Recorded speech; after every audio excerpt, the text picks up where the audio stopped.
తర్వాత ఇక్కడ చూస్తే he developed Rishi valley school. So మనకి జిడ్డు కృష్ణమూర్తి రిషి వ్యాలీ స్కూల్ అనేది మదనపల్లిలో స్టార్ట్ చేశారు.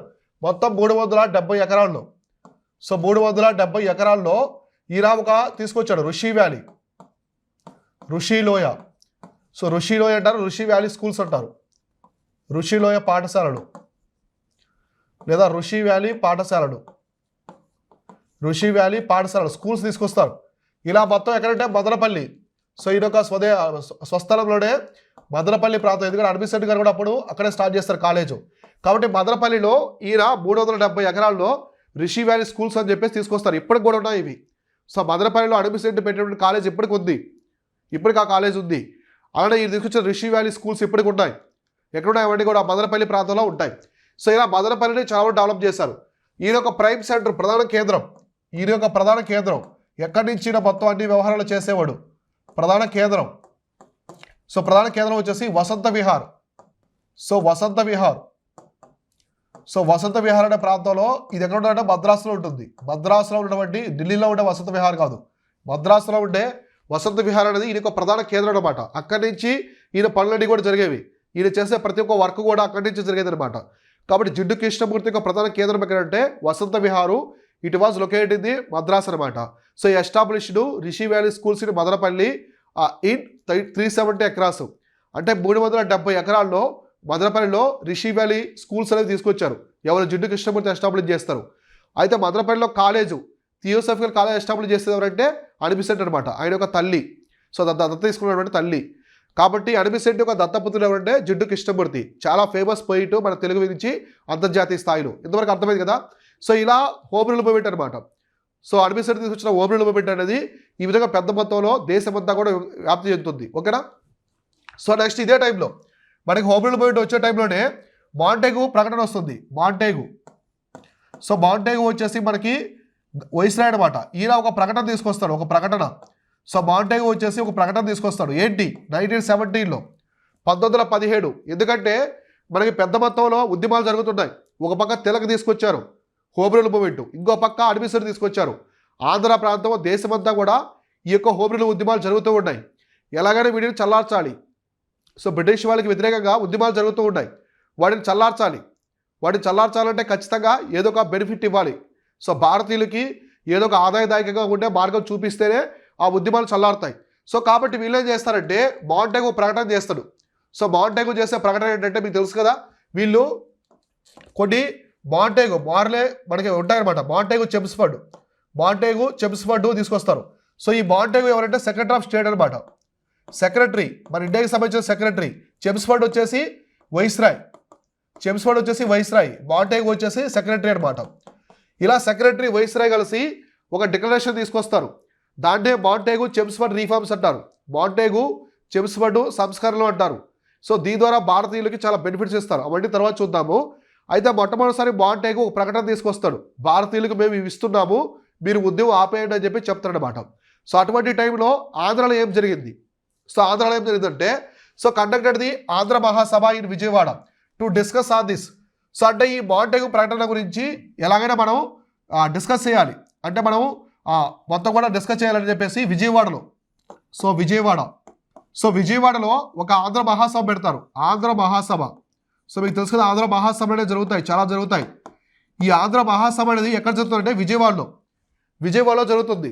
ఎందుకు జరుగుతుందంటే అందులో పెద్ద పెద్ద నాయకులంతా కూడా మీట్ అయ్యి ఈ యొక్క మాంటేగు ప్రకటన చేశాడు. మన భారతదేశానికి సంబంధించి మాంటేగు అంటే సెక్రటరీ ఆఫ్ స్టేట్ అనమాట.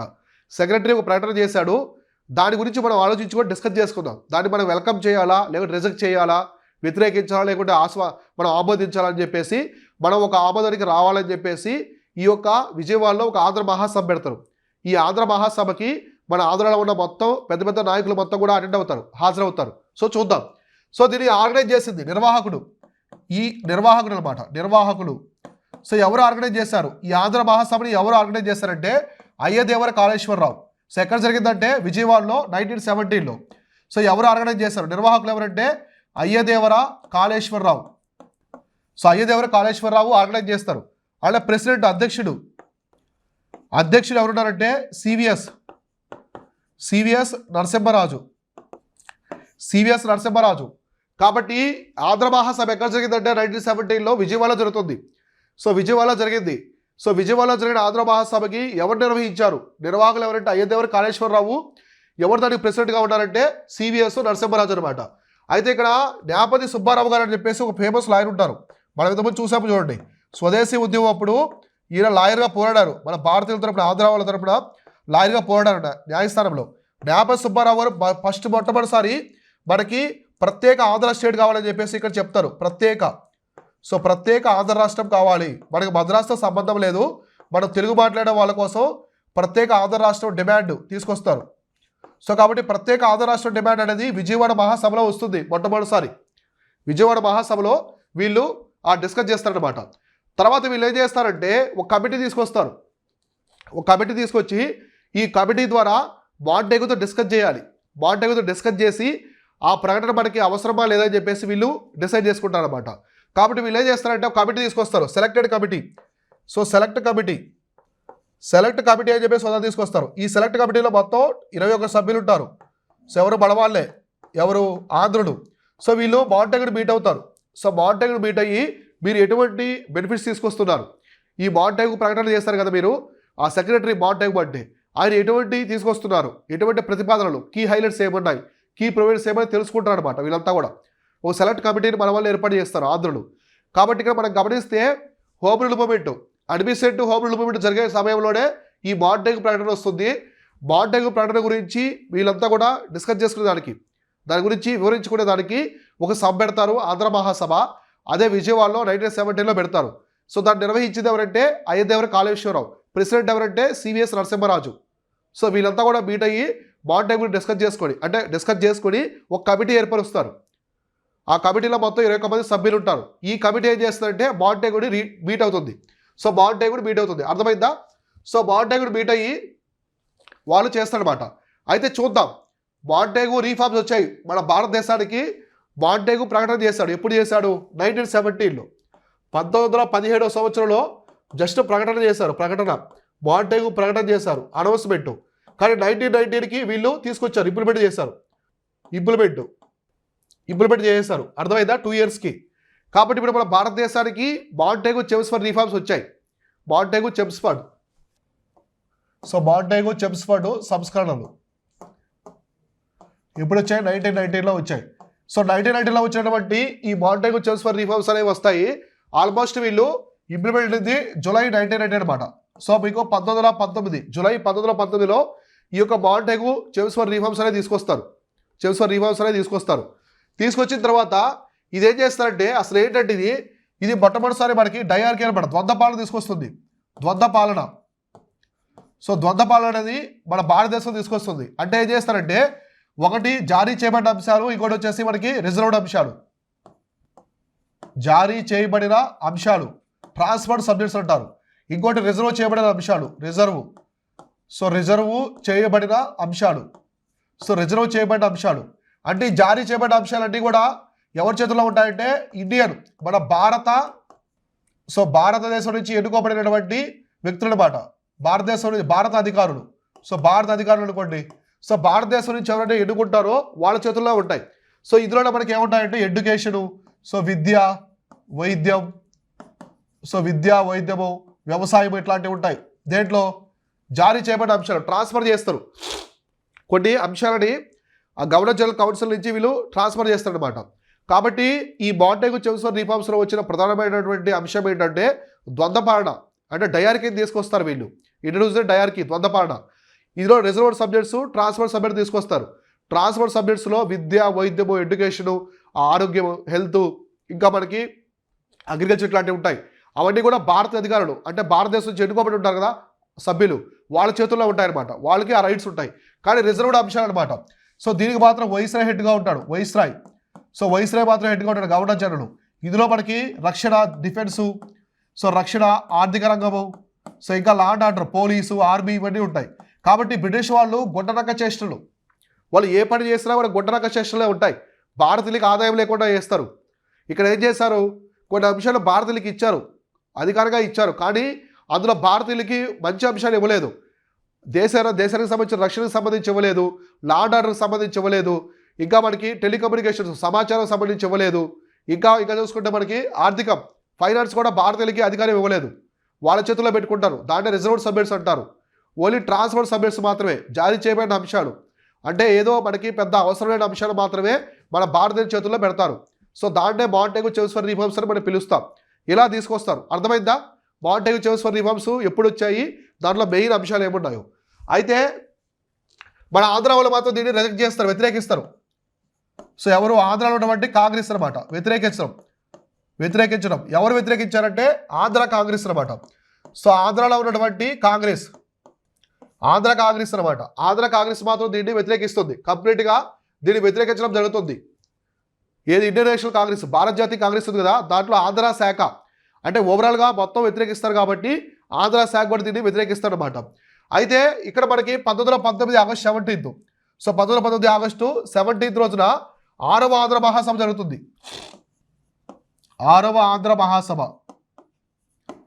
6వ ఆంధ్ర మహాసభ జరుగుతుంది. ఎక్కడ జరుగుతుందంటే గుంటూరు. సో గుంటూరులో జరుగుతుంది. సో గుంటూరులో 6వ ఆంధ్ర మహాసభ జరుగుతుంది. దీనికి ప్రెసిడెంట్ అనమాట. సో దీనికి ప్రెసిడెంట్ ఎవరు ఉంటారంటే, ప్రెసిడెంట్ అంటే అధ్యక్షుడు. ప్రెసిడెంట్ ఎవరంటే కాశీనాథుని నాగేశ్వరరావు. సో కాశీనాథుని నాగేశ్వరరావు దీనికి ప్రెసిడెంట్గా ఉంటారు. సో అర్థమైందా? కాబట్టి మాంటేగు చెమ్స్ఫోర్డ్ వచ్చిన తర్వాత మన ఆంధ్రాకు సంబంధించిన కాంగ్రెస్ వాళ్ళు, భారత జాతీయ కాంగ్రెస్ ఉంది కదా, దాంట్లో ఆంధ్ర శాఖ మాత్రం ఈ మాంటేగు చెమ్స్ఫోర్డ్స్ని తీవ్రంగా వ్యతిరేకిస్తారు. సో మాకు అవసరం లేదని చెప్పేసి వాటిని రిజెక్ట్ చేస్తారు. కానీ వాటి గురించి డిస్కస్ చేసుకోవాలి కదా, ఆంధ్ర మహాసభలో మిగతా వాళ్ళు డిస్కస్ చేసుకోవాలని చెప్పేసి ఒక సభ పెడతారు. 1919 ఆగస్టు 17 రోజున ఆ సభ పెడతారు. ఈ సభలో 6వ మహాసభ అనమాట అది. సో ఆంధ్ర మహాసభలు జరుగుతూ ఉంటాయి. అప్పుడు ఆంధ్ర మహాసభలు అనేది ఒక్కో ప్రాంతంలో ఒక సంవత్సరం జరుగుతూ దానికి అధ్యక్షులు కొంతమంది సభ్యులు పాల్గొని డిస్కస్ చేసుకుంటూ ఉంటారు ఇంపార్టెంట్ అంశాలన్నీ కూడా. కాబట్టి ఇందులో గుంటూరులో 6వ ఆంధ్ర మహాసభ పెడతారు. 6వ ఆంధ్ర మహాసభ గుంటూరులో జరుగుతుంది.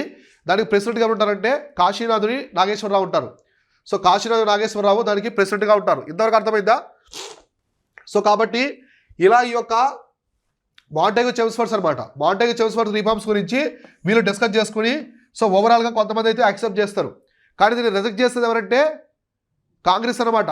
ఆంధ్ర ప్రాంతానికి సంబంధించిన కాంగ్రెస్ పార్టీ అనేది దీన్ని కంప్లీట్గా రిజెక్ట్ చేస్తారు. సో దీన్ని ఎవరు యాక్సెప్ట్ చేస్తారంటే మనకి జస్టిస్ పార్టీ వీళ్ళనమాట. సో జస్టిస్ పార్టీ ఎక్కడ ఉంది మనకి మద్రాసులో. సో ఇదో తెలుగు నాయకులు అందరూ ఉంటారు. సో మద్రాసులో ఉన్నటువంటి జస్టిస్ పార్టీ వీళ్ళంతా కూడా దీన్ని వెల్కమ్ చేస్తారు. సో మాంటేగు చెమ్స్ఫోర్డ్ వెల్కమ్ చేస్తారు. అందుకే వీళ్ళు 1920 ఎలక్షన్స్ అనమాట, వీళ్ళు ఎలక్షన్స్ కూడా పెడతారు, ఎన్నికలు. ఈ మాంటేగు చెమ్స్ఫోర్డ్లో ఎన్నికలు కూడా ఇంట్రొడ్యూస్ చేస్తారు. ఎన్నికలు కూడా ఇంట్రొడ్యూస్ చేస్తారు. అంటే మేము ఎలక్షన్స్ కూడా పెడతాము భారతదేశంలో బ్రిటిష్ వాళ్ళు ప్రకటిస్తారు. సో అందువల్ల ఈ ఎన్నికల్ని జస్టిస్ పార్టీ మొత్తం కూడా యాక్సెప్ట్ చేస్తారు, కానీ కాంగ్రెస్ వాళ్ళు రిజెక్ట్ చేస్తారు. అందుకే కాంగ్రెస్ వాళ్ళు పోటీ చేయరు ఎలక్షన్లో, కాంగ్రెస్ వాళ్ళు పోటీ చేయరు, జస్టిస్ పార్టీ వాళ్ళు పోటీ చేస్తారు. ఇది మాంటేగు చెమ్స్ఫోర్డ్ రిఫార్మ్ సంబంధించింది. కాబట్టి మన ఆంధ్రాల చరిత్రలో చూసుకుంటే ఆంధ్రాకు సంబంధించిన భారత జాతీయ కాంగ్రెస్ మాత్రం మాంటేగు చెమ్స్ఫోర్డ్ రిఫార్మ్స్ని సంస్కరణని వ్యతిరేకించింది, కానీ జస్టిస్ పార్టీ మాత్రం దాన్ని ఆహ్వానిస్తుంది అనమాట. వ్యతిరేకించకుండా ఆహ్వానించి వాళ్ళ ఎలక్షన్స్లో పాల్గొని మద్రాసులో ప్రభుత్వం, జస్టిస్ పార్టీ అనేది చాలా సీట్లు గెలిచి మద్రాసులో ప్రభుత్వం ఏర్పాటు చేస్తారు. సో మద్రాసులో ప్రభుత్వం ఏర్పాటు చేస్తారు. మనకి సుబ్బరాయుడు రెడ్డి అనమాట. సుబ్బరాయుడు రెడ్డి అనే వ్యక్తి సీఎం అవుతారు, మొట్టమొదటి సీఎం అవుతారు. తర్వాత ఈయన హెల్త్ బాగాలేక వెళ్ళిపోవడం వల్ల సో మిగతా వ్యక్తులు అవుతారు. అర్థమైందా? సో ఇలా అనమాట. సో ఇలా మనకి జరుగుతూ ఉంటుంది అంతా. అంటే ఒక ఎన్నికల ప్రాసెస్ అనేది మాంటేగు చెమ్స్ఫోర్డ్ రిఫార్మ్ తీసుకొస్తారు. సో దానికి ఆంధ్ర కాంగ్రెస్ మొత్తం బహిష్కరిస్తుంది, జస్టిస్ పార్టీ వెల్కమ్ చేస్తుంది. ఇది ఏపీ హిస్టరీలో మనకి ప్రధానంగా మాంటేగు చెమ్స్ఫోర్డ్ యొక్క రిఫార్మ్స్ సంబంధించింది. నెక్స్ట్ ఏముంది చూద్దాం. సో ఇలా మాంటేగు చెమ్స్ఫోర్డ్ యొక్క రిఫార్మ్స్ మీద మన ఆంధ్ర ప్రజలు, ఆంధ్ర నాయకులు ఇటువంటి డెసిషన్స్ అనేది తీసుకుంటారు. కాంగ్రెస్ రిజెక్ట్ చేసింది, జస్టిస్ పార్టీ వెల్కమ్ చేసింది. ఓకేనా? ఇప్పుడు ఇదే టైంలో మనకి రౌలత్ యాక్ట్ వస్తుంది. రౌలత్ చట్టం. సో మళ్ళీ రౌలత్ చట్టం తీసుకొస్తారు 1919లో. రౌలత్ చట్టం అనేది తీసుకొస్తారు. రౌలత్ చట్టం. సో రౌలత్ చట్టం ఎప్పుడు వచ్చింది? 1919 సంవత్సరం తీసుకొచ్చింది. సో దీన్ని బ్రిటిష్ గవర్నమెంట్ ఇంప్లిమెంట్ చేస్తుంది, అంటే ఆమోదిస్తుంది అనమాట. బ్రిటిష్ గవర్నమెంట్ ఆమోదం తెలిపి భారతదేశం, సో బ్రిటిష్ ఇండియాలో దీన్ని ఆమోదిస్తారు, అంటే ఇంప్లిమెంట్ చేస్తారు. ఇంకా సో తీసుకొచ్చారు మన భారతదేశానికి రౌలత్ యాక్ట్ అనేది తీసుకొచ్చారు. అసలు ఏంటి ఈ రౌలత్ యాక్ట్ అంటే ఏంటి? సో భారతదేశానికి బ్రిటిష్ వాళ్ళు రౌలత్ యాక్ట్ ఎందుకు తీసుకొచ్చారు, ఆ చట్టం ప్రకారము అసలు ఎటువంటి ప్రతిపాదనలు ఉన్నాయి, దాని ద్వారా ఆంధ్ర మీద ఎటువంటి ప్రభావం పడ్డది, సో మన ఆంధ్ర మీద ఎటువంటి ప్రభావం అనేది పడిందో చూద్దాం. ఓకేనా? సో ఇక్కడ మనం చూస్తే ఆబ్జెక్టివ్స్ అనమాట. సో ఇందులో ప్రధానమైన లక్ష్యాలు అంటే ప్రతిపాదనలు. సో ఈ చట్టంలో ఉన్నటువంటి ప్రధానమైన ప్రతిపాదనలు ఏమన్నాయి చూద్దాం. సో ఇవి చాలా ఘోరంగా ఉంటాయి. ఒకటి, డిటెన్షన్ వితౌట్ ట్రయల్ అంటే విచారణ లేకుండా అరెస్ట్ చేయడం. సో విచారణ లేకుండా అరెస్ట్ చేయడం, విచారణ లేకుండా అరెస్టు చేయడం. సో విచారణ లేకుండా అరెస్ట్ చేస్తారు. సో ఎటువంటి విచారణ లేకుండా వీళ్ళు అరెస్ట్ చేస్తారు బ్రిటిష్ వాళ్ళు. సో నెక్స్ట్ వచ్చేసి టైటర్ ది సెన్సార్షిప్ అంటే పత్రికా స్వేచ్ఛ లేకుండా చేస్తారు. ఇక్కడ నుంచి పత్రికల్లో మీరు స్వేచ్ఛగా బ్రిటిష్ వాళ్ళకి ఎగరేస్తే ఏమి రాయలేరు, పత్రికా స్వేచ్ఛను హరిస్తారు. సో ఇంకా ఎక్కడ కూడా ప్రజల లెవెల్లో క్రౌడ్ అనేది ఉండకూడదు, క్రౌడ్ అనేది ఉండకూడదు. క్రౌడ్ ఉంటే వీళ్ళు అరెస్ట్ చేస్తారు. సో ఇద్దరు ముగ్గురు వ్యక్తులు కలిసి ఉన్నా కూడా వీళ్ళు అరెస్ట్ చేస్తారు బ్రిటిష్ వాళ్ళు. అంటే హెబియస్ కార్పస్ అనమాట. మనం హెబియస్ కార్పస్ అంటాం, గుర్తుందా? హెబియస్ కార్పస్ రిట్ అంటాం. రిట్స్లో మనకి ఇది ఒక పార్ట్ అనమాట, హెబియస్ కార్పస్ అంటే ఏంటి? హెబియస్ కార్పస్ అంటే ఒక వ్యక్తిని అరెస్ట్ చేసిన తర్వాత 24 అవర్స్లో అతన్ని న్యాయ విచారణ చేయాలి, కోర్టుకు తీసుకెళ్ళాలి. కానీ ఎటువంటి విచారణ లేకుండా వీళ్ళు జైల్లో పెట్టేస్తారు బ్రిటిష్ వాళ్ళు. ఎందుకంటే ఈ టైంలో మన వాళ్ళు మాంటేగు చేసిన రిఫార్మ్స్ని వ్యతిరేకించడము, తర్వాత ఉద్యమం అనేది చాలా తీవ్ర స్థాయిలో జరుగుతూ ఉంటుంది దేశమంతా. ఇటువంటి టైంలో బ్రిటిష్ వాళ్ళు మన భారతదేశంలో జరిగే ఉద్యమాన్ని ఎలాగైనా అణచివేయాలని చెప్పేసి వీళ్ళు ఇటువంటి చట్టాన్ని తీసుకొస్తారు. ఇది చాలా డేంజరస్ యాక్ట్ అనమాట, చాలా బ్లాక్ యాక్ట్ అంటారు దీన్ని, రౌలత్ యాక్ట్ని. కాబట్టి ఇందులో ప్రధానమైన అంశాలు ఏంటి? ఎటువంటి విచారణ లేకుండా భారతీయుని అరెస్ట్ చేస్తారు. సో వ్యక్తి మీద సస్పెక్ట్ అనుకుంటే వీళ్ళు అరెస్ట్ చేస్తారు, కానీ అతనికి ఎటువంటి విచారణ ఇవ్వరు. ఇంకోటి, పత్రికా స్వేచ్ఛ ఇవ్వరు. ఇన్ని రోజులు కూడా మన ఆంధ్ర పత్రిక, కృష్ణా పత్రిక, ది క్రెసెంట్, చాలా పత్రికలు మన ఆంధ్ర నుంచి కూడా దేశంలో ఉన్నటువంటి చాలా పత్రికలు కూడా ఏం చేశాయి? బ్రిటిష్ వాళ్ళకి అగెనెస్ట్గా రాశాయి. అంటే వాళ్ళు చేసి ఏ విధంగా భారతదేశాన్ని వాళ్ళు కొల్లగొడుతున్నారు, దోచుకుంటున్నారు, సో ప్రజలు ఏ విధంగా ఇబ్బంది పెడుతున్నారు, ఎటువంటి బ్రిటిష్ అధికారి ఏ ప్రాంతంలో ఎటువంటి అఘాయిత్యాలు చేస్తున్నాడు, ఇవన్నీ కూడా పత్రికల్లో రాసేవాళ్ళు. ఆ పత్రికల ద్వారా దేశమంతా తెలిసేది. కానీ ఇప్పుడు ఎటువంటి పత్రికలు లేవు. ఏ పత్రిక మీద కూడా వీళ్ళు స్వేచ్ఛ అనేది ఇవ్వరు. పత్రికలు ఎక్కడెక్కడ మూసివేస్తారు, చాలా పత్రికలు మూసివేస్తారు. ఇంకోటి, ఈ పత్రికల్లో మనం ప్రధానంగా చూసుకుంటే పత్రికలకు సంబంధించి ప్రాంతీయ భాషల్లో ఉంటాయి. చాలా పత్రికలు ప్రాంతీయ భాషల్లో ఉంటాయి. ప్రాంతీయ భాషలు మనం చూసుకుంటే మన ఆంధ్రలో కృష్ణా పత్రిక, దేశమాత చాలా ఉంటాయి. దేశమాత కావచ్చు, స్వరాజ్య పత్రిక. సో మనకి ఇండియాలో చూసుకుంటే మనకి కేసరి కావచ్చు, మహారత్న, అమృత బజార్ పత్రిక, ఇలా చాలా ఉంటాయన్నమాట. ఈ పత్రికలన్నీ కూడా బ్రిటిష్ వాళ్ళకి ఎగరేష్గా రాస్తూ ఉంటాయి. ఎందుకంటే వాళ్ళు చేసే విధానాలు అలా ఉంటాయి. భారతీయులు దోచుకుంటారు, సంపదను కొల్లగొడతారు. ప్రభుత్వం అనేది చాలా శాడిస్టిక్గా సైకోలాగా ప్రవర్తిస్తుంది భారతీయుల పట్ల. కాబట్టి ఇన్ని రోజులు ఆ ఉద్యమమే కాకుండా పత్రికల్లో కూడా రాసేవాళ్ళు. ఇప్పుడు పత్రికల్లో కూడా స్వేచ్ఛ లేకుండా పోయింది. సో ఇటువంటివి తీసుకొస్తారు వీళ్ళు. అంటే పత్రికలను తొక్కివేయాలి. ప్రాంతీయ భాషల్లో ఉండే పత్రికలు మొత్తం కూడా ఇంగ్లీష్లోకి రావాలని చెప్పేసి వెర్నాకుల ప్రెస్ యాక్ట్ తీసుకొస్తారు. అంటే అప్పుడు అమృత బజార్ పత్రిక అనేది అది మామూలుగా ఒక ప్రాంతీయ భాషలో ఉంటుంది. వాళ్ళు దానికి భయపడి ఇంగ్లీష్లోకి వచ్చేస్తారు, ఏబీపీ, అమృత బజార్ పత్రిక. సో ఇలా చాలా పత్రికలు మూసివేస్తారు బ్రిటిష్ వాళ్ళు. ఇటువంటి చట్టం చాలా ప్రమాదకరమైనటువంటి చట్టం అంటే భారతదేశానికి. ఇటువంటి చట్టాన్ని వీళ్ళు తీసుకొస్తారు. కాబట్టి దీనికి అగెనెస్ట్గా ఆంధ్రాలో సో రౌలత్ యాక్ట్ అనేది ఆంధ్రాలో ఏ విధంగా జరిగింది, సో ఆంధ్ర ప్రాంతం మీద ఎటువంటి ఇంపాక్ట్ చూపించింది, సో ఎటువంటి ప్రభావం చూపించి చూడండి. సో మన దాంట్లో కృష్ణా పత్రిక అంటే ఆంధ్ర పత్రిక. సో ఒకటి కృష్ణా పత్రిక, కొండా వెంకటప్ప నాయుడు, ముట్టూరి కృష్ణారావు వీళ్ళు ఉన్నారు కదా, ఈ యొక్క కృష్ణా పత్రిక, అలానే ఆంధ్ర పత్రిక. సో ఆంధ్ర పత్రిక, ఈ రెండు పత్రికల మీద చాలా ఇంపాక్ట్ పడుతుంది. అనేది పడుతుంది. అర్థమైందా? సో ఎందుకంటే ఈ రెండు పత్రికలే బ్రిటిష్ వాళ్ళకి చేసే చాలా క్రూరమైనటువంటి విధానాలకి వ్యతిరేకంగా వీళ్ళు పోరాడుతున్నారు. పత్రికలో రాసి ఆంధ్ర మొత్తం తెలిసేలా చేస్తున్నారు. కృష్ణా పత్రిక అలానే ఆంధ్ర పత్రిక, ఈ రెండు పత్రికల మీద కూడా దీని మీద ఇంపాక్ట్ ప్రభావం పడుతుంది రౌలత్ యాక్ట్. ఎందుకంటే వాళ్ళు సెన్సార్షిప్, పత్రికా స్వేచ్ఛ లేకుండా చేస్తున్నారు. ఇక్కడ నుంచి పత్రికల్లో బ్రిటిష్ ప్రభుత్వానికి ఎగెనెస్ట్గా ఎటువంటి రాయకూడదని చెప్పేసి వీళ్ళు చెప్తారు బ్రిటిష్ వాళ్ళు. తర్వాత చూడండి, people fought against the act ఇది కోవెండు. సో కోవెండు ఒక ప్రాంతం ఉంటుంది, కోవెండు.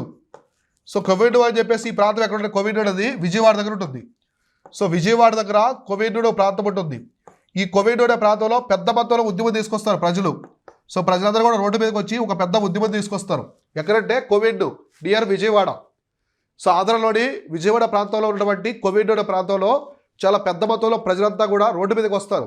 రోడ్డు మీదకి వచ్చి రౌలత్ చట్టానికి వ్యతిరేకంగా నినాదాలు చేస్తారు. నినాదాలు చేసి ఎట్లాగైనా సరే బ్రిటిష్ వాళ్ళు ఈ చట్టాన్ని తీసివేయాలి, రద్దు చేయాలని చెప్పేసి ప్రజలంతా కూడా రోడ్డు మీదకి వస్తారు. కాబట్టి కోవేనూరు ప్రాంతం ఎక్కడుందంటే విజయవాడ దగ్గర ఉంటుంది. అలానే మనకి under leadership of the Prakasam Pantulu. So ఈ టైంలో మనకి ప్రకాశం పంతులు గారు, సో ప్రకాశం పంతులు గారు నెల్లూరు నుంచి పోరాడతారు. ఎక్కడి నుంచి అంటే నెల్లూరు. సో నెల్లూరు ప్రాంతంలో నాయకత్వం వహిస్తారు. సో నెల్లూరు ప్రాంతంలో రౌలత్ చట్టానికి వ్యతిరేకంగా నాయకత్వం వహించింది ఎవరంటే ప్రకాశం పంతులు గారు. ఈయన నాయకత్వం వహించడం కాకుండా డిమాండ్ అనేది ఫండమెంటల్ రైట్స్ అనమాట. ప్రాథమిక హక్కులు ప్రతి భారతీయుడికి ఉండాలి, ప్రాథమిక హక్కులు. ఇలా ఈ విధంగా ఆంధ్ర ప్రాంతంలో ఈ యొక్క రౌలత్ చట్టానికి వ్యతిరేకంగా పోరాడతారు. సో మనం చూసుకుంటే ఆంధ్రాలో కృష్ణా పత్రిక, ఆంధ్ర పత్రిక మీద చాలా ఇంపాక్ట్ పడుతుంది. సో పెద్ద మొత్తంలో ప్రభావం అనేది పడుతుంది, చాలా పెద్ద ఇంపాక్ట్ పడుతుంది. అలానే ఇక్కడ ఈ రౌలత్ యాక్ట్కి సంబంధించి రౌలత్ చట్టానికి వ్యతిరేకంగా విజయవాడలోని కోవేనూరు ప్రాంతంలో, సో కోవేనూరు ప్రాంతంలో విజయవాడలో వీళ్ళంతా కూడా పోరాడతారు. సో ఉద్యమిస్తారు, రోడ్డు మీదకి వచ్చి రౌలత్ చట్టానికి వ్యతిరేకంగా ఉద్యమిస్తారు. సో తర్వాత నెల్లూరులో, సో నెల్లూరు నుంచి ప్రకాశం పంతులు, టంగుటూరి ప్రకాశం పంతులు గారు నాయకత్వం వహించి ప్రజలందరూ కూడా రోడ్ల మీద తీసుకొచ్చి ఉద్యమిస్తారు. అలానే ఆయన ప్రాథమిక హక్కులు కల్పించాలి. బ్రిటిష్ ప్రభుత్వం అనేది ప్రతి ఒక్క భారతీయుడికి ప్రాథమిక హక్కులు కలిగించాలి. ఇప్పుడు మాకు ప్రభుత్వం యొక్క చేసే కార్యక్రమాలు, విధానాన్ని విమర్శించే హక్కు ప్రతి భారతీయుడికి ఉంది. అది వాక్ స్వాతంత్రం. సో వాక్ స్వేచ్ఛ అంటారు కదా, వాక్ స్వాతంత్రం ఇవ్వాలి. మీరు దాన్ని హరిస్తున్నారు, మాకు కనీసం పత్రికల్లో కూడా వేసుకునే హక్కు ఇవ్వరా అని చెప్పేసి ప్రకాశం పంతులు గారు పోరాడతారు. సో బ్రిటిష్ ప్రభుత్వానికి వ్యతిరేకంగా పోరాడతారు. సో అర్థమైందా? సో ఈ విధంగా రౌలత్ యాక్ట్కి సంబంధించి వీళ్ళు తీసుకొచ్చినటువంటి ఈ ప్రమాదకరమైన ప్రతిపాదనలు, detention without trial, tighter mentorship, tighter censorship, ఇట్లాంటి సో ఇటువంటి వాటి వల్ల ప్రాథమిక హక్కులు అంటే మనకి ఫండమెంటల్ రైట్స్ కూడా లేకుండా చేస్తారు బ్రిటిష్ వాళ్ళు. సో దానికోసం దేశమంతా కూడా పెద్ద ఎత్తున జరుగుతుంది. ఈ టైంలోనే మనకి జలియన్ వాలాబాగ్ ఉదంతం జరుగుతుంది. జలియన్ వాలాబాగ్ మస్కరే కూడా ఈ టైంలోనే జరుగుతుంది. అర్థమైందా? సో ఇది అర్థమైంది కదా. కాబట్టి ఇలా చాలామంది జాతీయ నాయకుల్ని అంటే నేషనల్ లీడర్స్ అనమాట, జాతీయ నాయకులు, చాలామంది జాతీయ నాయకుల్ని బ్రిటిష్ వాళ్ళు అరెస్ట్ చేస్తారు. ఈ టైంలో చాలామంది జాతీయ నాయకుల్ని బ్రిటిష్ వాళ్ళు అరెస్ట్ చేస్తారు. ఇందులో మనకి సచిన్ సన్యాలు, సో సచిన్ సన్యాలు వీళ్ళు అరెస్ట్ చేయడం వల్లే సైఫుద్దీన్ కిచ్చులు, సో సైఫుద్దీన్ కిచ్చులు సచిన్ సన్యాలు వాళ్ళని అరెస్ట్ చేయడం వల్లే మనకి జలియన్ వాలాబాగ్ ఉదంతం జరుగుతుంది. జలియన్ వాలాబాగ్ ఉదంతం అనేది ఎప్పుడు జరుగుతుందంటే April 13. So April 13, 1919. So Jallian Walabagh అని చెప్పేసి అమృత్సర్లో పెద్ద గ్రౌండ్లో శాంతియుతంగా నిరసన చేస్తున్న ప్రజల మీద జనరల్ ఓటైరు కాల్పులు జరిపిస్తాడు. చాలామంది చనిపోతారు, 1200 పైగా చనిపోతారు, 2000 మందికి పైగా గాయపడతారు. సో మన దేశంలో జరిగినటువంటి అతిపెద్ద ప్రమాదకరమైన సంఘటన అన్నమాట అది. సో చాలామంది చంపిస్తారు, 1000 మందికి పైగా చనిపోతారు, 1200-1300 మంది చనిపోతారు జలియన్ వాలాబాగ్ దీని తర్వాత. సో కాబట్టి బ్రిటిష్ వాళ్ళు అంత క్రూరంగా మన భారతీయుల పట్ల ప్రవర్తిస్తూ ఉంటారు ఈ కాలంలో. సో ఇలా ఆంధ్రాలో ఉన్నటువంటి పత్రికల మీద, కృష్ణా పత్రిక, ఆంధ్ర పత్రిక మీద ఇంపాక్ట్ పడుతుంది. కోవేనూరు ప్రాంతం, విజయవాడలోని కోవేనూరు ప్రాంతంలో పెద్ద మొత్తంలో ప్రజలు ఉద్యమిస్తారు. సో నెక్స్ట్ నెల్లూరు నుంచి ప్రకాశం పంతులు గారు ఉద్యమం చేసి బ్రిటిష్ వారికి అగెన్స్ట్ ఉద్యమం చేసి ప్రాథమిక హక్కులు కల్పించాలని చెప్పి చెప్తారు. ఓకేనా? సో నెక్స్ట్ వచ్చేసి మనకి గాంధీకి సంబంధించిన నాన్ కోఆపరేషన్ మూవ్మెంట్. ఇప్పుడు మనకి సహాయ నిరాకరణ ఉద్యమం జరుగుతుంది. సో రౌలత్ యాక్ట్ వచ్చిన తర్వాత చాలా పెద్ద మొత్తంలో దేశమంతా అల్లకల్లోలు జరుగుతాయి. సో బ్రిటిష్ వాళ్ళు చాలా క్రూరంగా ప్రవర్తిస్తారు. ఇటువంటి సమయంలో మనకి నాన్ కోఆపరేషన్ మూవ్మెంట్ అనేది జరుగుతుంది. నాన్ కోఆపరేషన్ మూవ్మెంట్, ఈ నాన్ కోఆపరేషన్ మూవ్మెంట్ అనేది ఎలా జరిగింది, గాంధీ ఆంధ్రప్రదేశ్కి ఎలా వచ్చారు, సో ఇవన్నీ కూడా మనం నెక్స్ట్ క్లాస్లో డిస్కస్ చేసుకుందాం. సో నెక్స్ట్ క్లాస్లో గాంధీకి సంబంధించినటువంటి సహాయ నిరాకరణ ఉద్యమం ఎలా జరిగింది, దాని యొక్క ప్రభావం అనేది ఆంధ్రాలో ఎలా ఉందనేది నెక్స్ట్ క్లాస్లో చూద్దాం. ఓకేనా? Thank you so much.